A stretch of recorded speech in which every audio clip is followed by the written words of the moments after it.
So I just spent the past 2 months of my life living in a $7,000 villa here in Bali. And I was living with some high achievers, guys who've built businesses, made real money, and are way ahead of me in some ways.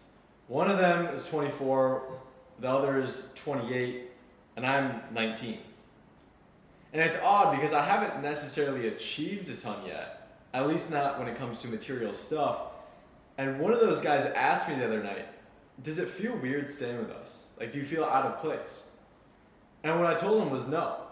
Actually, I feel normal, like I fit in. Like, yeah, I feel like a small fish sometimes, but in my head, I'm already that successful guy. It just hasn't all shown up in the physical world. Being around other high achievers pulls you up. You can't slack off, you want to push harder, and you want to grow so that this life, this house, the freedom, the conversations isn't just a one-off thing, but your new normal. And that's what's wild, is just a few months ago, I was living in North Carolina, and I made a video on my YouTube talking about this when I was there, how I was totally alone, and how I isolated myself on purpose. I met a few cool people, sure, but I didn't want to be around anyone who didn't think like me, who didn't want more.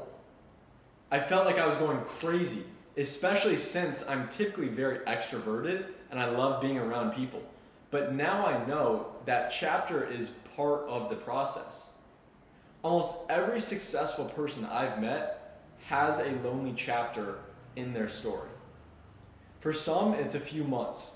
For others, a few years. There's this quote by Alex Hormozi that always stuck with me. He says, "No one talks about the gray area, the part where you're no longer who you used to be, but not yet who you're going to become. It's lonely, it's quiet, and it feels like nothing is happening, but this is where all the growth is." And that was my life. Nothing glamorous, just working in silence, feeling stuck, but holding on to a vision. I had that vision for a long time, and I can actually trace it back to a specific moment. 2 years ago, my uncle got a big raise at work and took us on a family vacation to the Bahamas. Being there, on the island, tanning in the sun, feeling the peace, I didn't just relax, I was still trying to build something. At the time, I was in the wholesaling game, trying to do deals from my phone while on vacation. And during that trip, I remember getting hit with a stress bomb. I had a seller threatening to sue me for canceling a contract, even though the terms allowed it. And so I'm there sitting in paradise, looking out at the ocean while freaking out about paperwork and lawsuits. And looking back, he was just trying to scare me and take advantage of me since I was so young. And trust me, I was scared, especially since I forged my dad's signature on the contract. But thankfully, my uncle looked over the contract, assured I was safe, and basically I told the guy to go screw himself. But having this opportunity to be overloaded with all this stress and then balance it by chilling in the sun showed me what could be possible. I want to work. I want to build something real, but I want to do it from places like this. Not from a gray office trapped in some apartment with cold winters and cold energy. That trip gave me a taste of what life could look like. And once you taste freedom, you crave it. Not as a vacation, but as a lifestyle. It wasn't about being lazy and doing nothing. It was about choosing where and how I live every single day. When I flew back to New York, everything felt different. You know that post-vacation feeling where everything seems gray and boring? That tropical life haunted me. Not because it was luxury, but because it was peace. It was choice. It was presence.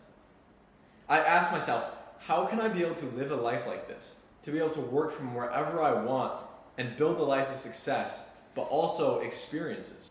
And now I'm here in Bali, waking up to sunlight, having deep conversations, taking sales calls, building a business, living in a place that once I only dreamed of. It's not perfect, I still have so much further to go, but I'm in it now. So if you're in your lonely chapter, keep going. If you've tasted a better life, don't ignore it. That vision was painted in you for a reason. Don't just escape once a year on a vacation. Build a life you never have to run away from. And if this message hits, I'll see you out here soon.